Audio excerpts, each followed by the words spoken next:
General Siwach, आपसे मैं आपका आकलन समझना चाहती हूँ।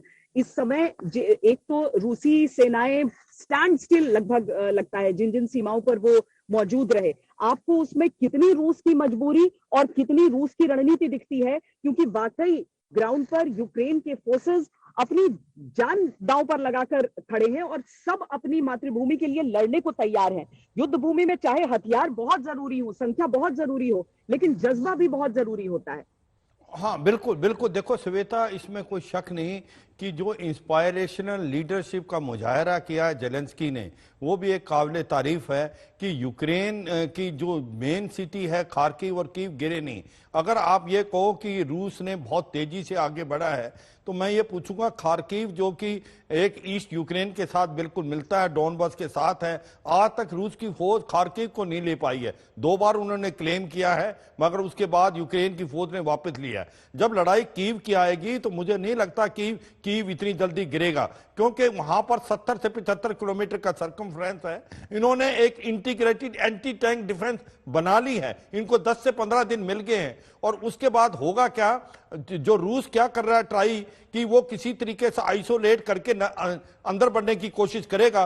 वो अपने टैंकों और बस्तरबंद गाड़ियों का इस्तेमाल और स्पेशल फोर्सेज का इस्तेमाल करेगा। वो डायरेक्ट उनको जंप करा के पार्लियामेंट हाउस में, और वो rocket fire, missile fire, arty fire और एयर स्ट्राइक करेगा, मनोबल तोड़ने की कोशिश करेगा, बिजली पानी काट देगा, इंटरनेट काट देगा। मगर इनके बावजूद जब लड़ाई आएगी स्ट्रीट फाइटिंग की और बिल्टअप एरिया की, तो बहुत नुकसान होने वाला रूस को भी, क्योंकि जो बिल्टअप एरिया की लड़ाई है, इट ऑलवेज फेवर डिफेंडर, और यह समझना पड़ेगा रूस को। और जिस प्रकार से इन्होंने एंटी टैंक डिफेंस एक्सपायर की हैं, जेवलिन मिसाइल लगाई हैं, और इसी प्रकार स्टिंगर मिसाइल, और कहीं ना कहीं इन्होंने कामिकोज ड्रोन का इस्तेमाल किया है, मुझे लगता है कि यह लड़ाई बहुत लंबी खिंचेगी। और इसमें मुझे लगता है जितने दिन यह लड़ाई बढ़ती जा रही है, it is advantage to Zelensky and disadvantage to Putin. Putin की जो छवि है पूरे वर्ल्ड में, उसको एक प्रकार से सेटबैक मिला है।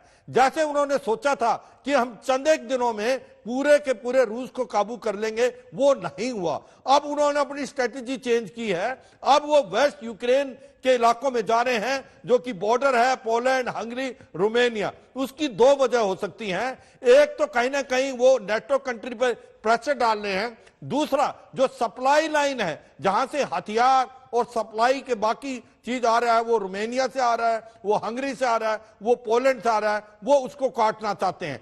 पहले उनका फोकस ईस्ट यूक्रेन था, और वो सोचते थे नेपियर नदी है, वहां तक ये ईस्ट यूक्रेन होगा, और नेपियर नदी के वेस्ट में वेस्ट यूक्रेन होगा। उनका फोकस ईस्ट यूक्रेन पे था। मगर अभी जब उन्होंने देखा कि कीव गिर नहीं रहा और कीव में सप्लाई चेन आ रही है, तो अब मुझे लगता है उनकी स्ट्रेटेजी चेंज हो गई है, और ये उन बॉर्डर एरिया पे जा रहे हैं जो पोलैंड, हंगरी और रोमानिया है।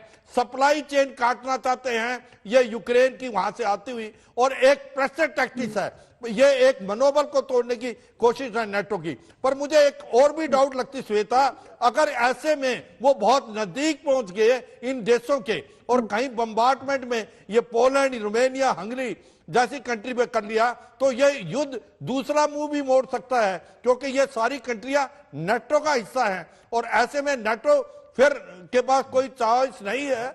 आर्टिकल 5 अगर माने जाएगा, वो चलता है, तो फिर ये लड़ाई का जो दायरा है बढ़ सकता है। और यही एक बड़ा खतरा है कि कहीं ना कहीं बातचीत से कोई नतीजा निकलना चाहिए।